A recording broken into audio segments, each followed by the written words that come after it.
जय माता की मित्रों, मैं धनेश्वर महतो।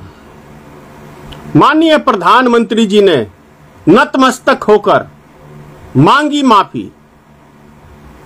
आज तक आपने सुना है ये दूसरा घटनाक्रम है जो 2 बार मोदी जी ने माफी मांगी है, एक बार किसानों से और एक बार महाराष्ट्र में वहां की जनता से। अब ये दोनों माफी का मतलब आप समझ लीजिए। 1 साल तक किसान आंदोलन करते रहे, 700 से ऊपर हमारे किसान भाई शहीद हो गए। मोदी जी को कोई फर्क नहीं पड़ा। फर्क जब पड़ा, जब देखा कि उत्तर प्रदेश का चुनाव बहुत नजदीक आ चुका है और हमें इसका नुकसान हो सकता है, तब मोदी जी ने, आप सबको याद होगा, मेरी तपस्या में कोई कमी रह गई होगी, ये वचन थे माननीय प्रधानमंत्री जी के। दूसरी घटनाक्रम महाराष्ट्र की है। शिवाजी महाराज की मूर्ति 5-6 महीने मोदी जी ने बनवाई थी, पता नहीं कितने हजार करोड़ की। अब वो कितने हजार करोड़ की मूर्ति, आप ये समझिए, एक चदरे का, मतलब लोहे का जो चद्दर होता है, उससे उसका पुतला बनवा दिया गया और ढांचे को खड़ा कर दिया गया। वो ढांचा कितने दिन टिकेगा? मतलब सोचिए, भ्रष्टाचार किसे कहते हैं और लूट किसे कहते हैं। कोई मोदी जी से सीखे इस चीज को। जैसे मात्र 6 साल की आयु का मोदी जी का 2000 का नोट निकला, वैसे ही मोदी जी के जो विकास हैं वो 5 से 6 महीने, 7 महीने, 8 महीने होते होते में मोदी जी का विकास दम तोड़ देता है। और मोदी जी के जो वादे होते हैं वो तो आप बेहतर जानते हैं, मुझे कहने की जरूरत नहीं, आप बेहतर जानते हैं कि मोदी जी कैसे छोड़ते हैं लंबी, फेंकते हैं लंबी लंबी। अब ये सवाल ये उठता है कि आखिर मोदी जी महाराष्ट्र में जाके, उनका ये बयान है, दैनिक जागरण में ये छपी हुई खबर है कि, और वैसे भी ये टीवी वगैरह सब पे मोदी जी का भाषण वैसे चलता ही रहता है। शिवाजी हमारे आराध्य हैं, ये मोदी जी का भाषण है कल का, यानी इष्ट देव है हमारे शिवाजी महाराज। तो मैं पूछना चाहता हूं माननीय प्रधानमंत्री जी और माननीय गण जो भारतीय जनता पार्टी के सदस्य हैं और उनके कार्यकर्ता हैं, उनसे पूछना चाहता हूं कि आप जो 2024 से पहले जो जय श्री राम, जय श्री राम, जय श्री राम का जो नारा लगा रहे थे, वो कौन है आपके?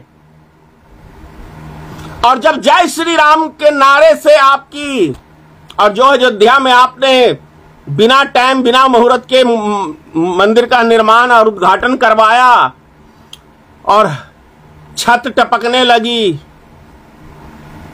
और जहां भी बड़े बड़े धर्म स्थल हैं वहां पे आपकी हार हुई, एक रह गया जगन्नाथपुरी। तो आप 2024 का जब चुनाव जीत के पार्लियामेंट में, या जो भी आपने बैठक करी वहां पे जीत के बाद शाम को, तो आपने वहां पे नारा लगाया, जय जगन्नाथ, जय जगन्नाथ, जय जगन्नाथ। ये नारा था ना मोदी जी?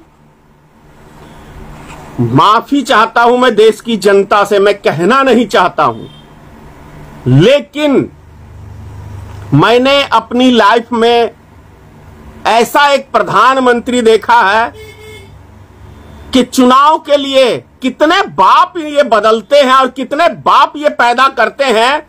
मतलब माननीय प्रधान, मैं माफी चाहता हूं भाई इस लफ्ज के लिए, माननीय प्रधानमंत्री जी जिस राज्य में जाते हैं जहां चुनाव होता है, वहां के लोगों से और वहां की धरती से स्पेशल इनका एक जन्म सिद्ध अधिकार नाता जुड़ जाता है। ये इनके भाषण होते हैं।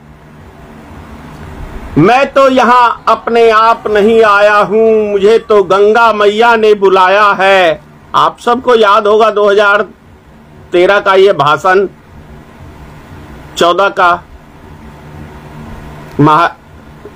बनारस में। फिर अब ये विदेश गए थे, ईसा मसीह इनके संबंधी हो गए, गुरु नानक जी इनके संबंधी हो गए। अब शिवाजी महाराज इनके आराध्य हो गए, क्योंकि भाई यही 1-1.5 महीने में चुनाव है, चुनाव की घोषणा हो चुकी है, 1 महीने के अंदर चुनाव है। उड़ीसा में आपने देखा ही, उत्तर प्रदेश में आपने देखा ही। उत्तर प्रदेश के भाषण आपको याद होंगे, कब्रिस्तान, शमशान घाट, कपड़ा देख के पहचान लेता हूं। बंगाल में आप सब ने देखा होगा। तो भाई माफी चाहता हूं मैं, अगर ऐसे जुमलेबाज नेता आप चुनेंगे तो आपका गला तो वो घोटेगा घोटेगा, क्योंकि जो छलिया होता है और छल करके कोई चीज प्राप्त करता है तो वो व्यक्ति से आप कैसे उम्मीद कर सकते हैं, क्योंकि जो व्यक्ति अपने भाई बहन, माँ बाप, अपनी पत्नी को छल करके धोखा दे चुका है वो राष्ट्र को धोखा देगा। देश की जनता को धोखा देना मतलब राष्ट्र को धोखा देना है भाइयों। अगर देश की जनता बर्बाद हो रही है तो देश बर्बाद हो रहा है, यह आप समझिए, क्योंकि जनता से देश है मेरे हिसाब से। और जनता ही नहीं रहेगी तो देश कहां रहेगा। कोई देश तरक्की करता है तो जनता की जेब जब भरी रहती है ना, तब उसकी आर्थिक स्थिति मजबूत होती है। और कुछ उद्योगपतियों का घर भरने से क्या देश तरक्की कर लेगा? कभी नहीं तरक्की कर सकता। आम नागरिक, जिसके विषय में अब शब्द की भाषा माननीय प्रधानमंत्री जी बोलते हैं और पूरी दुनिया उनको सराहती है, मनमोहन सिंह जी को।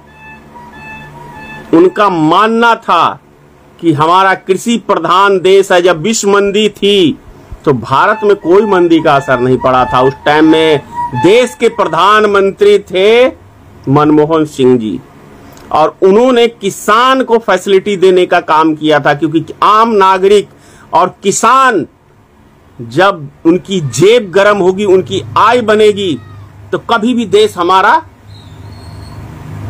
झुकेगा नहीं, कमजोर नहीं होगा। क्योंकि आम नागरिक यदि मजबूत होगा तो ही देश हमारा और राष्ट्र मजबूत होगा। ये छोटी सी बात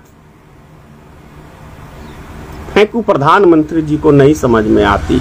इनको समझ में आता है कि उद्योगपति मजबूत होंगे तो देश मजबूत होगा। मैं इस चीज से कोई इत्तेफाक नहीं रखता हूं, आप रखते हैं तो आप जाने। जय हिंद।